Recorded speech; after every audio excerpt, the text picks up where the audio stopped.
Josh Person, home from the HR Technology Conference. Didn't get enough sleep, but lots of things to talk about. So I'm going to talk about the HR Tech Conference. I'm going to talk about Success Connect. I'm going to talk about our GWI launch, what's going on in healthcare, the 4 Rs, a little bit on the economy, and then a little bit about my upcoming book. So first, HR Tech. There were 2 conferences in Vegas, and also the Workday Rising Conference was going on at the same time. The Success Connect conference, SuccessFactors introduced what I believe is the biggest release since they bought the company, and it doesn't really have a name. It's called the second half 2022 release, but whatever. It includes the introduction of the Opportunity Marketplace, the Skills Ontology, a really exciting module on dynamic teams to create teams-centric work and embrace that and monitor that and create goals and look at skills amongst teams in the SuccessFactors infrastructure, and the introduction of what they call the whole person model, which is the model for what you want out of life and work and your desires and your interests, not just your skills. And the reason these are important modules is that they're not just features, they're infrastructure. They're built into the architecture of both the SAP People Model and SuccessFactors Core. So Workday has this talent marketplace, and lots of other companies have introduced these, but to some degree those are features, not entire architectures. And so what SuccessFactors is doing, and then next year, by the way, they're going to introduce a bunch of new learning technology, is they're really redesigning from the ground up what a talent management system does, and I give them a lot of credit for this. They're really doing it. So as you get your hands on this later this year and into next year, you're going to see a totally different experience in SuccessFactors, and I think it puts them into at least a peer, if not the lead, in the feature and architecture comparison against Workday and Oracle. Now, Workday, of course, is doing great. They've been growing at 25 to 30% per year continuously. By the way, Oracle also had a really great quarter, and Oracle HCM growing around the same rate. SuccessFactors has the largest number of users, 73 million users. Workday's around 60 million. And then Oracle's somewhat below that, I think probably significantly below that, but they don't want to disclose it, so I can't tell you what it is. Workday introduced a very important capability, which is the opening up of the Skills Cloud. You know, the Skills Cloud from Workday was one of the first skills engines in the market, but it hasn't been as useful as some of the newer ones because the newer ones are really much more data enabled and data rich. Well, Workday has now come to the understanding, which we all know, that this has to be a completely open, interoperable system because, as I talked about in the keynote, skills engines exist in recruiting, in talent mobility, in learning, and even in pay, and will be used for other things. And so there will be ontologies and industry-specific skills domains and technology skills domains in every industry that will be unique, and there's no way one company will have all this. So this is really a highly interoperable system. And by the way, it's pretty high on where SuccessFactors is going, and they're probably going to see a lot of momentum as a result of this. Now, in terms of the total conference, I gave a very long keynote. It was more than an hour, and I covered a lot. And our research members can get access to the slides. So please join as a corporation our research membership, and we'll give you all this stuff. But basically, the high level is that next-gen HCM is here. The payroll vendors are all exploding with growth. ADP is growing at 2 to 3 times the rate of the S&P 500. It's one of the most successful stocks in the stock exchange, by the way. As is Paycom, Paycor. All of the companies in that market have just been exploding with growth and market cap because, HR is a great space to be, and it is recession-proof. In the learning industry, I talked about all the different things going on.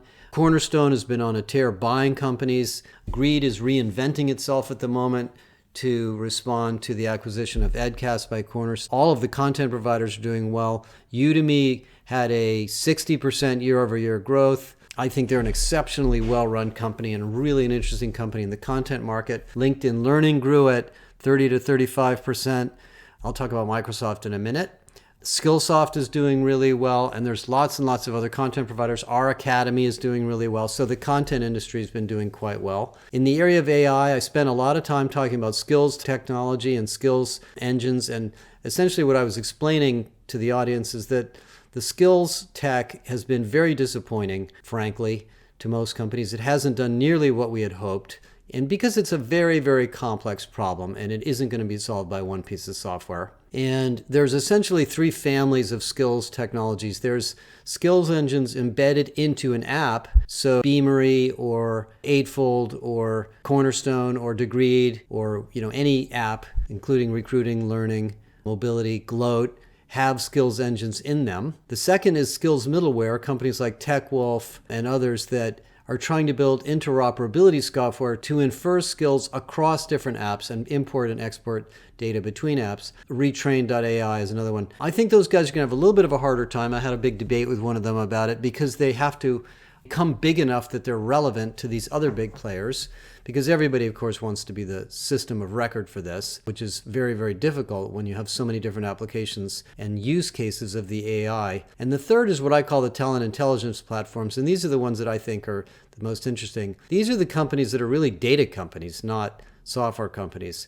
Eightfold, Beamery, you could argue that probably Skyhive fits here. These are companies that have amassed a huge amount of data and they're using their AI to infer skills and adjacent skills and career pathways and job clusters. And we're working with Eightfold, so I just happen to know that one very, very well. So anyway, take a look at this space and join our membership or just call us if you want to talk about it. It's a very big, rapidly changing space. In the recruiting market, lots of M&A been going on. Pymetrics was acquired. Lever was acquired. The market has done very well over the years. It's a lot of innovation. Interview intelligence is a new category in this market. The assessment market is still growing like crazy. There's lots of interesting things going on there. And I think it's the space where AI has truly proven itself to be a big help in HR tech. And it is starting to converge with the talent marketplace space because in a labor market like we're in today, there's only so many people you can recruit. And so you have to look at internal candidates as a strategic part of your talent acquisition, which gets me to the talent marketplace space where we have vendors like Gloat and Fuel 50 and of course Workday and most of the other companies are adding features. The conclusion I've come to about the talent marketplace is that this is a very, very significant platform, and it is a platform, not a set of features. This is not simply opening up the back end of your ATS and showing employees what jobs is available. It's much more than that. This is the equivalent of Airbnb competing with Marriott. As I talked to a bunch of clients about when I was there, if you think all of the talent decisions should be made from the top down, then you're operating in an old management philosophy, to be honest. There's no way you can make decisions fast enough or even have the awareness to do that. So what the talent marketplace really does is it democratizes the decisions on who's going to do what and where and in what form, so that a manager, a project leader, a team leader, or an executive can say, we want to start doing X. We want to go after this market, this customer base, this geography, this product segment.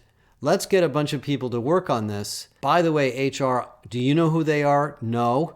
It depends on who has the skills, who has the interest, who has the availability, who has the passion for this. That's what the talent marketplace is all about. It's about really taking this agile organization that we've landed in and really making it smarter and faster and better. And we're going to do a bunch of research on this starting this fall that we'll introduce you next year. We're going to try to prove to you that this is a more productive way to run a company. So stay tuned for that. And so that's a little bit of an overview on HR tech, and we are very on top of a lot of this. So if you're a vendor, make sure you're talking to us so you're in our directory, and we'll continue to be writing articles about it. And as I said, corporate members can get into much more detail here. The next topic I want to talk a little bit about is the GWI. The GWI, as a lot of you have read about, is the Global Workforce Intelligence Project, which is our initiative to industry by industry give you the information you need to understand the most urgent and critical talent, skills, career, job model,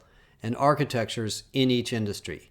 And this is turning out to be the most fascinating and probably high value research I have ever done in my career.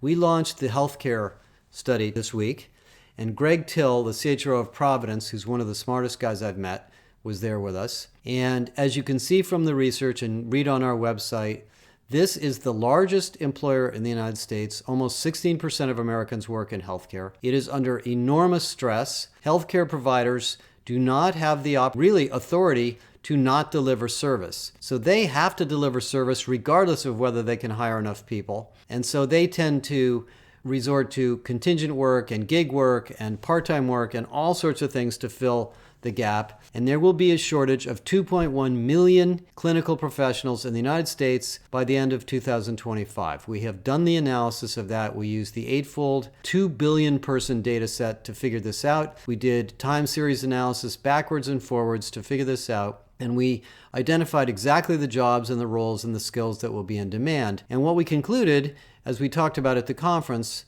was that you will not be able to recruit your way out of this problem. By the way, this is true in every industry we're looking at. Recruiting is not enough. You have to do what we call the 4 R's. Recruit, retain, reskill, redesign, all in an integrated way.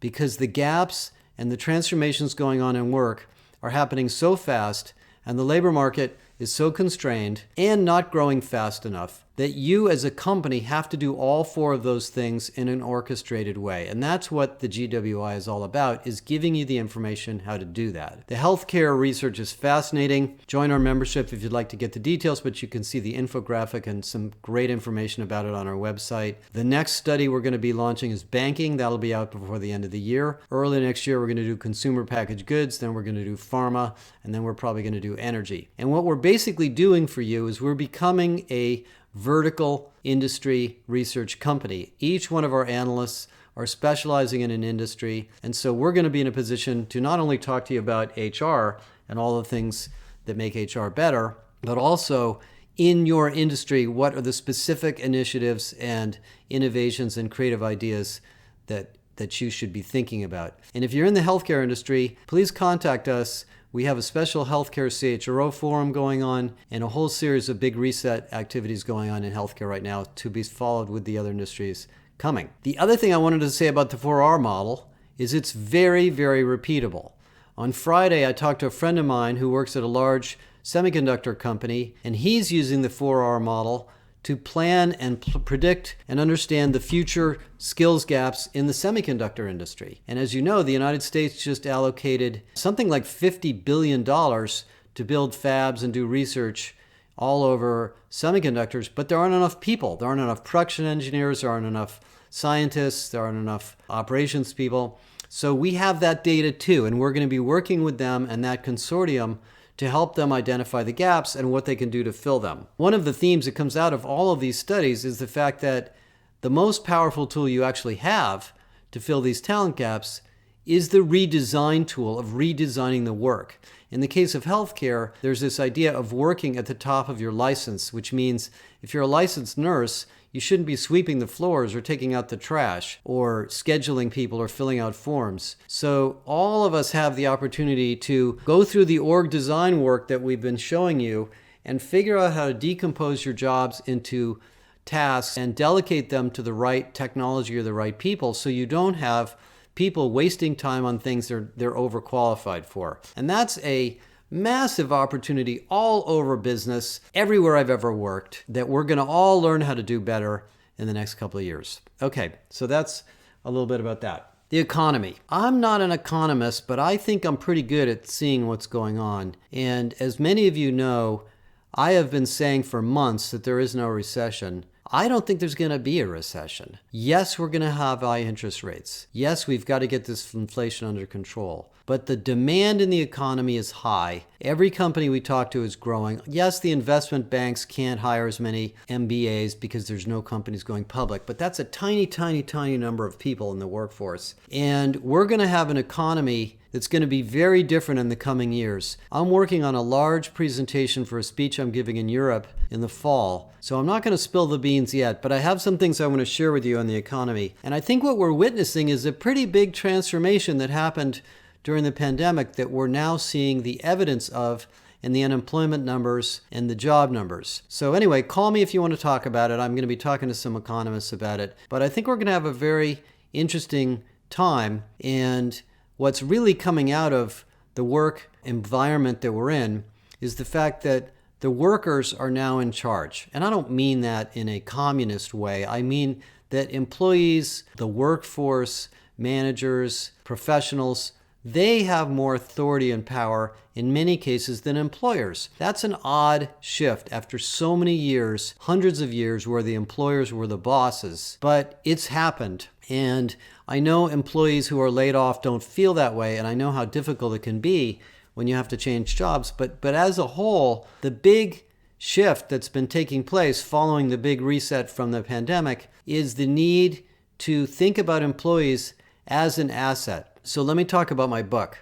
We printed, Workday very, very kindly purchased 1,500 copies of my book. We gave away 900 at the HR Tech Conference. I signed a lot of them. And this is a book I've been working on for 7 years. The name of the book is Irresistible. It's available on October 25th. And it's all about this transformation that's going on in business that we now see that the employees are the most valuable asset you have. Now, the problem we all face is that all of our financial systems, financial models, P&L statements basically look at labor as a cost. And so if labor is a cost, like real estate or inventory, you're going to minimize the cost. And when you look at something like training or mobility or benefits, you're not going to want to spend a lot of money on that because the whole business system works against it. But in reality, in an environment like we're in today, where most companies are in the services industry, virtually every company is becoming a professional services-like company, the workforce is in great demand, skills are changing faster than ever, you have to think about the workforce as an asset.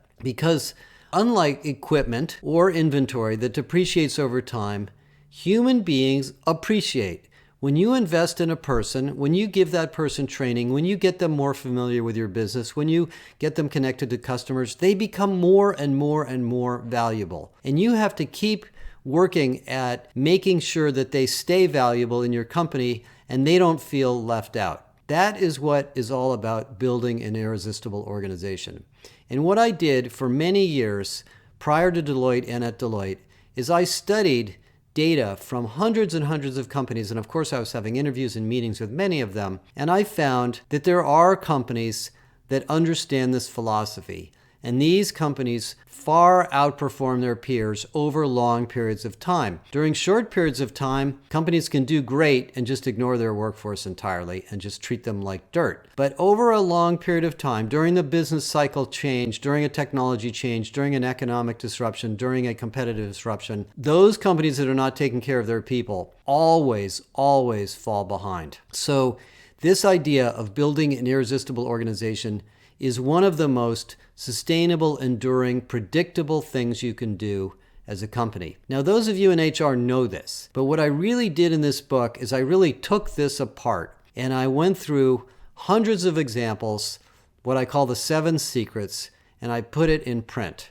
And through my work as an analyst and as a consultant and at Deloitte and other places, I've tried to put this into a digestible form, and that's what this book is all about. You'll be hearing more about it. We have a website on the book. We're going to have podcasts where I interview C-level executives about this topic and the 7 different principles. So I encourage you to check it out and buy it. If you buy it the first week it comes out, it helps me with the bestseller lists. But I just encourage you to look at it. These are things that sound simple, but they're not. And so what I go through in the book is these 7 ideas, all of which are proven in organizations, and the implications for you as a company, as an HR person, as a leader. So that's a lot to talk about in 1 week, but I would say I kind of left the week really inspired. The pandemic is kind of ending. People are out and about. It was really fantastic to be face to face with so many people at these conferences.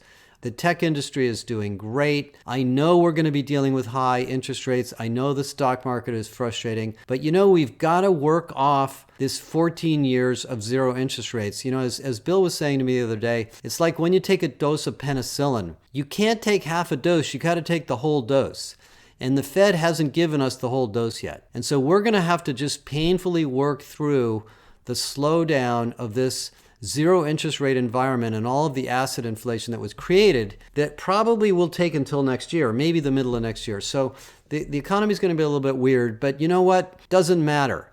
People are more important than ever. So everything we do in HR is just as important, if not more important, than it ever was before. Take a look at the GWI materials we launched this week. And call me if you have any questions. And if you're at the HR Tech Conference, I really enjoyed meeting you. I met hundreds and hundreds of people there, a lot of my old friends. And let's all have a wonderful fall, and then, of course, a fantastic 2023. Signing off for now.